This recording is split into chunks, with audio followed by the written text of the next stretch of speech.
vamos a hablar hoy? Hoy vamos a hablar nada más y nada menos que de la educación emocional, de cuidarnos emocionalmente. ¿Sabemos o no sabemos cuidarnos emocionalmente? Qué importante es esto, porque desde que somos pequeños nos enseñan a ser educados socialmente, a tener una buena educación física, a hacer deporte, a nuestra alimentación. Nos hablan de saber de matemáticas, de lengua, pero nadie nos habla de controlar nuestras emociones y de tener una buena educación emocional. Y es tan importante porque da igual lo que sepamos de otras cosas, que si no tenemos una buena educación emocional, todo se va al garete. Así es, exactamente, sí, lo has dicho muy bien, ¿no? Verdaderamente que priorizamos esa formación intelectual, que está muy bien, por supuesto que sí, claro. ¿no? Esa formación en lengua, en matemáticas, como tú lo acabas de decir, a que tenemos que portarnos bien, esos códigos de buen comportamiento, de conducta, de educación, etcétera. Pero, ¿y qué hay hacia adentro, no? Es decir, si te pones a ver, cuando estamos haciendo esta descripción, eso que acabamos de decir es lo que forma nuestro ego, ¿no? Y ese ego, el ego es esa persona, ese personaje que nosotros nos hacemos o que nos imponen o que nos dicen que tenemos que representar en nuestro día a día, y vamos abandonando nuestra esencia, ¿no? Fíjate tú, nosotros nacemos como un lienzo en blanco, ¿no?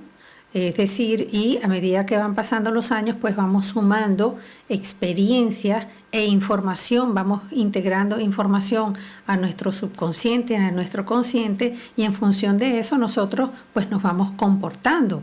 Pero en ese desarrollo, en ese meter información en nuestro consciente y nuestro subconsciente, vamos dejando de lado algo que tú acabas de decir muy importante, que es la gestión de las emociones, ¿no? Y para gestionar las emociones, pues tenemos que aprender también, ¿no? Entonces la pregunta sería, esta gestión, esta educación emocional, esta educación en las emociones, ¿acaso no es una asignatura pendiente? Y la respuesta para mí es definitivamente afirmativa, ¿no? Nosotros pasamos por un proceso en el año 2020, que fue el proceso de la pandemia, y ¿para qué decir no, no? Verdaderamente comenzamos a tomar conciencia, a darnos cuenta de la relevancia tan extraordinaria y tan importante que tiene justamente cuidarnos y cuidar también, ¿no?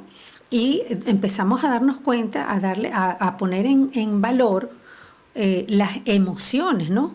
Porque resulta que parece mentira, pero hasta que parece que necesitásemos que nos golpeara la vida, necesitamos ese golpe, esa adversidad grave, ¿no?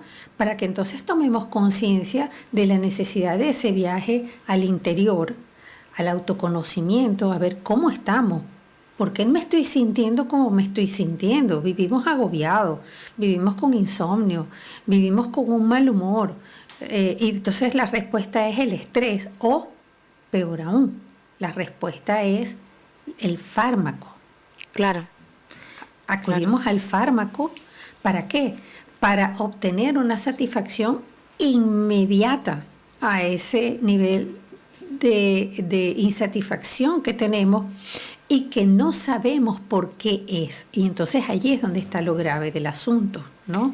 Claro, es muy curioso cómo dejamos atrás las emociones y la educación emocional, pero es el único estudio que no se puede sacar de ninguna parte. Cuando estudiamos matemáticas, bueno, si dejamos de hacerlo, que es muy importante hacerlo, pero si dejamos de hacerlo, está en internet, hay una calculadora, en historia, pues miramos en Google, física, nos apuntamos a un gimnasio, pero las emociones, no hay una inteligencia artificial que pueda sustituir esa inteligencia emocional. Al final, eso es como la única materia que no va a haber ni tecnología, ni inteligencia artificial, ni chat GPT que te ayude a controlar esto.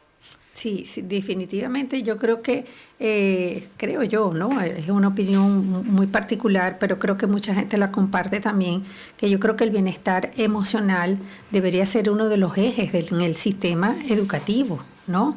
Tú Sí. acabas de mencionar las matemáticas. Bueno, y busco al profesor de matemáticas y tú sabes, ¿no? La ayuda extracurricular o como dices tú, me meto a internet.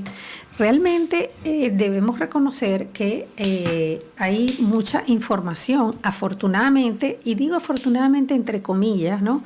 Tanto en redes sociales como en internet, sobre educación emocional, sobre gestión de emociones, etcétera. Pero ¿qué es lo que ocurre? Que si yo no tengo una buena base y yo no sé diferenciar, puede ser que yo entonces me apunte, por decirlo así, a una modalidad de formación o de gestión de emociones que no sea precisamente la adecuada. ¿Ok? Claro. Te hablaba hace un instante de recurrir a las benzodiazepinas, ¿no? Que son, España ocupa el primer lugar en el mundo en Claro. consumo de esos fármacos, esos ansiolíticos legales, por supuesto, ¿no?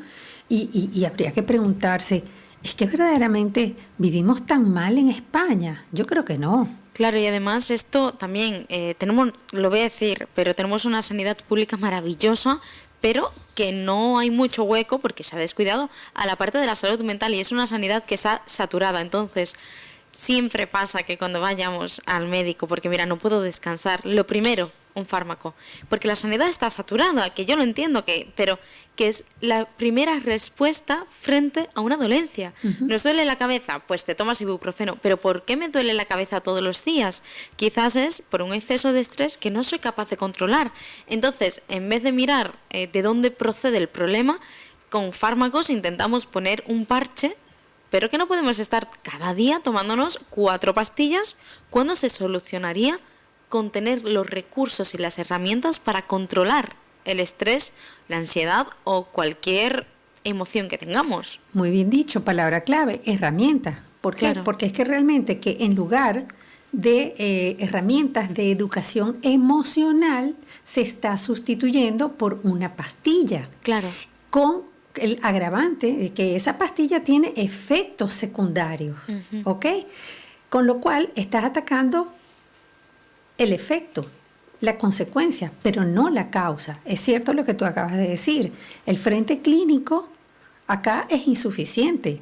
No existen los psicólogos suficientes para atender estos problemas emocionales. Entonces, ¿qué es lo que tienes que hacer? Pues bueno, tienes que prestar atención a qué es lo que está ocurriendo, porque eso es un indicador muy importante y con ese indicador entonces tú tienes que diseñar, a mi modo de ver, políticas que estén enfocadas entonces ¿a qué? A la educación emocional. Y eso se puede llevar incluso a las escuelas. Hay muchos programas, efectivamente.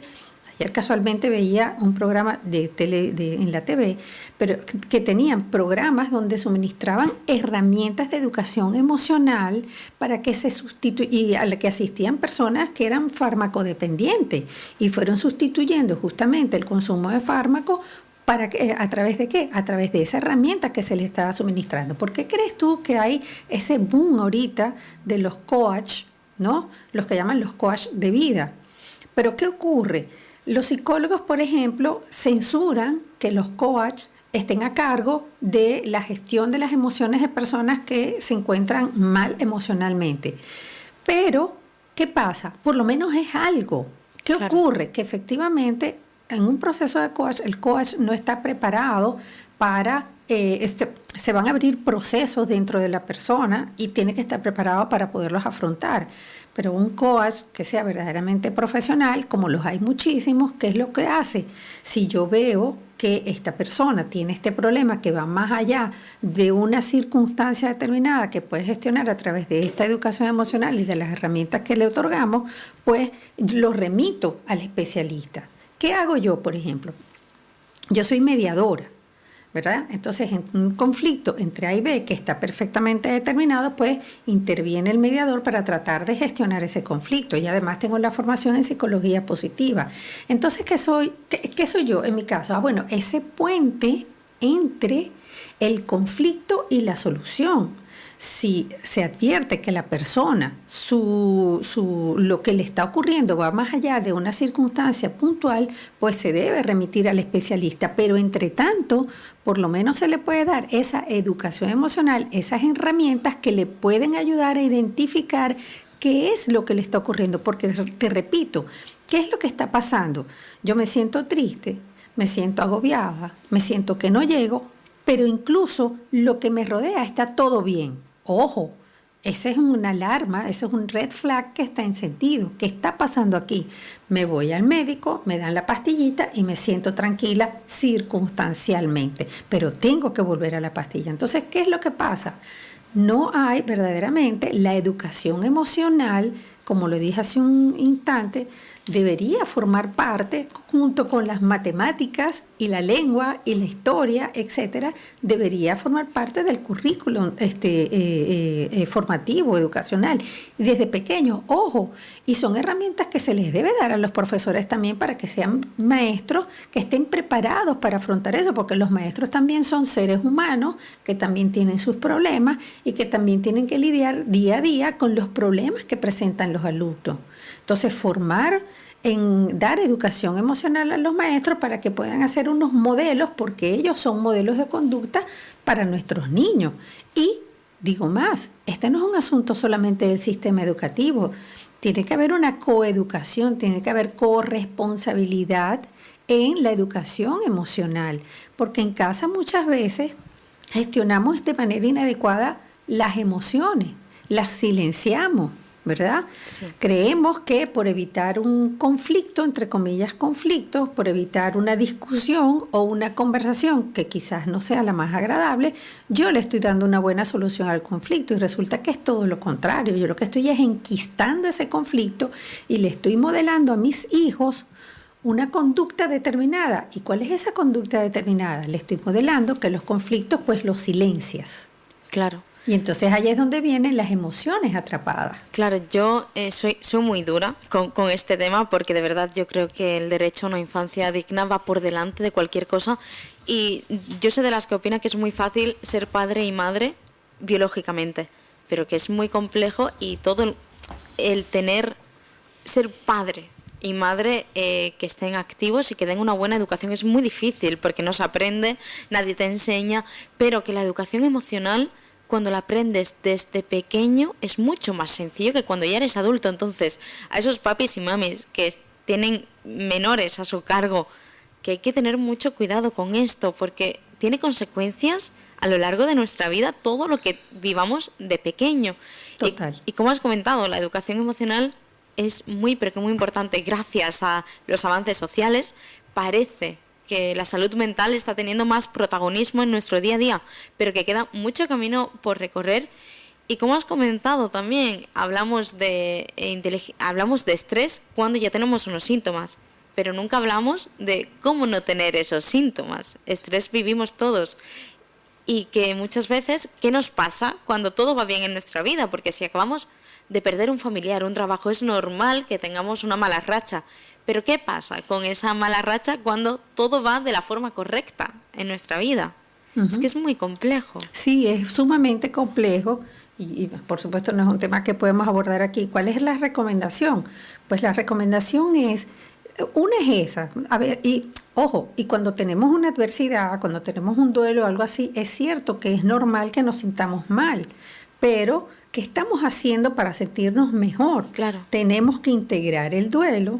Tenemos que construir adecuadamente ese duelo, pero es que ese es el tema, que no contamos con las herramientas para construirlo adecuadamente, para identificar qué es lo que nos está haciendo. Por eso es que hablaba al principio del autoconocimiento. Es decir, es muy importante que nos conozcamos a nosotros mismos. ¿Por qué? Porque si yo no me conozco, lo que yo no conozco, yo no puedo transformarlo, yo no puedo gestionarlo, yo no puedo hacer absolutamente nada ante lo que no conozco. Entonces y muchas veces diríamos, bueno, yo sí me conozco a mí mismo. Bueno, pero verdaderamente te conoces. Verdaderamente has ido, por ejemplo, a un especialista, a un terapeuta, a un psicólogo, a un coach, a un mediador, a alguien que practique, porque también tenemos el tema del estigma de la salud mental, o el estigma de los psicólogos o el estigma de los psiquiatras, ¿no?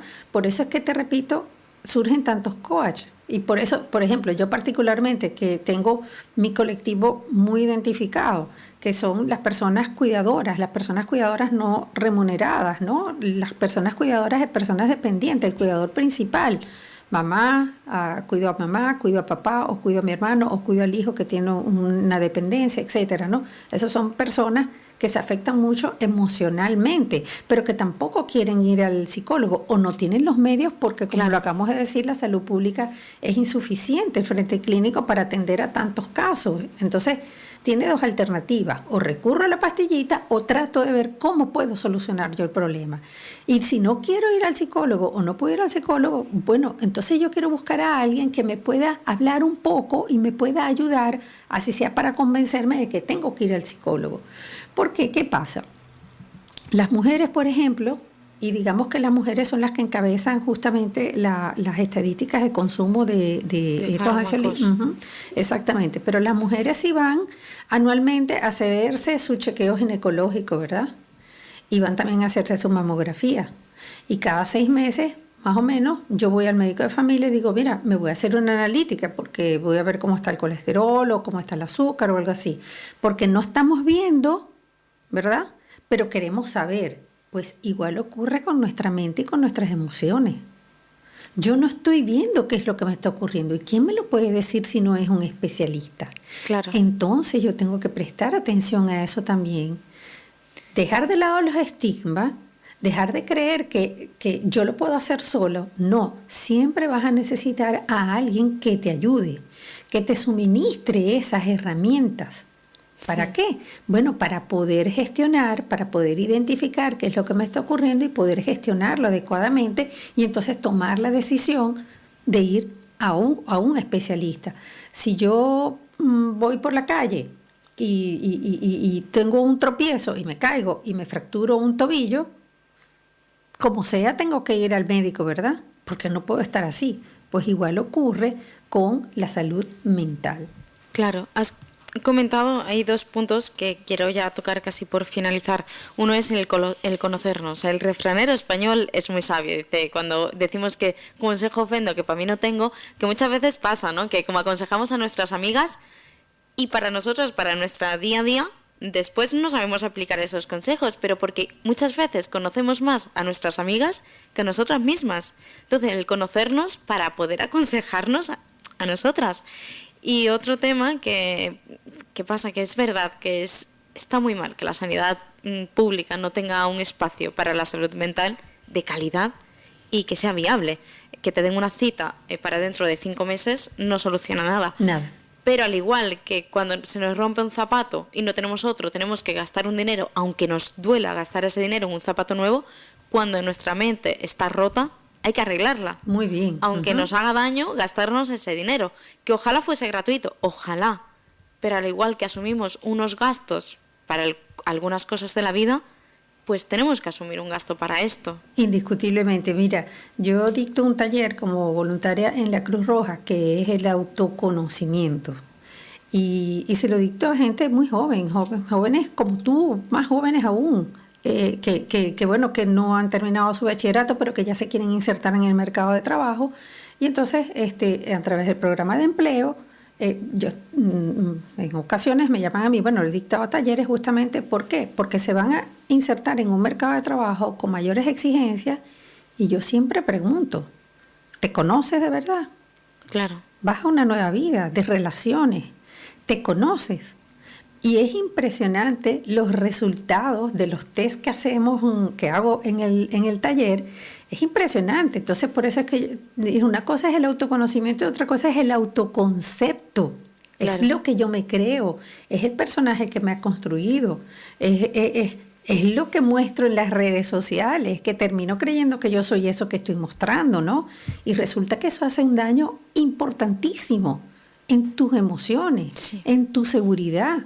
¿Por qué? Porque de repente te has figurado, te has metido en ese personaje, en ese papel, tienes ese autoconcepto que no tiene mucho que ver con tu esencia y entonces viene la frustración y eso va degenerando a su vez pues otro tipo de comportamientos u otro tipo de carencia u otro tipo de desviación de las emociones. Y cuando digo desviación quiero decir ¿por qué? Porque están enfocadas de manera equivocada la gestión de las mismas. Que muchas veces pensamos que como no nos vamos a morir de estrés, que no pasa nada, pero que no hay que sufrir de más, que cuanto mayor calidad de vida tengamos, pues mucho mejor. Sí, señor, sí, señor. Yo creo que ya creo que estamos en el tiempo. Sí. El mensaje es: existen herramientas que tú puedes. Lo ideal sería desde niño, como lo acabo de decir, padres, hijos, escuelas, maestros, ¿no? Pero si no es así, si ya estamos más entrados en años o lo que sea, existen herramientas. ¿Para qué? Para fortalecer nuestras emociones, para identificar nuestras emociones, para abrir el camino hacia esa salud emocional, ese bienestar emocional que todos necesitamos. ¿Para qué? Pues para vivir mejor, así de sencillo, ¿no? Muchísimas gracias, Maricruz. Ya sabes que es un placer tenerte aquí con nosotros. Volver a casa, que es maravilloso.